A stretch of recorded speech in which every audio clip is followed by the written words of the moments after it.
नायक plaza सभागृह अनुष्ठित एक सारस्वत समारोह कवि डॉक्टर अर्चना आचार्य चतुर्थ कविता संकलन दुई कूल छुई उन्मोचित होईछि। पुरी जिला लेखक सहयोग समिति लिमिटेड पक्षरु आयोजित एही उत्सव में डॉक्टर कैलाश चंद्र टिकायत राय सभापतित्व करथिले। डॉक्टर चित्तरंजन मिश्र मुख्य अतिथि एवं विश्व प्रकाश पट्टनायक, विजयलक्ष्मी दास मिश्र, डॉक्टर हेमंत कुमार छोटराय और डॉक्टर कार्तिक कुमार दास सम्मानित अतिथि रूपे जोग देथिले।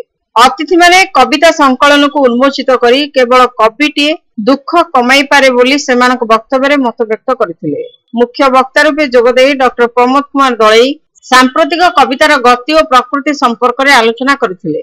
प्रारंभ में संपादक वीरेंद्र महांती प्रारंभिक सूचना और स्वागत भाषण प्रदान करथिबा बेले धन्यवाद अर्पण करथिले कवि विपिन बिहारी दलाई। दुई कूल छुई कविता पुस्तक रे स्थानित कविता पाठ करथिले अनंत प्रधान, प्रवासिनी मिश्र, मंदाकिनी पट्टनायक, दयानिधि त्रिपाठी, उमाकांत महापात्र, हेमांगिनी महांती, मीरा महांती, कृष्णचंद्र रथ, कमल कुमार दास, भारती भूषण दास, मिनती मिश्र, सस्मिता मिश्र, मिनती पट्टनायक, सुश्री कृष्णा महापात्र, श्यामा प्रकाश सेनापति, आरती के दास, महेश्वर जेना, सुभाषिनी सतपथी, प्रवासिनी मिश्र और जोगेश्वर प्रहराज। लेखिका डॉक्टर आचार्य निज मन कथा कहिथिले। कार्यक्रम परिचालना करथिले डॉक्टर प्रद्युम्न कुमार बड़पंडा।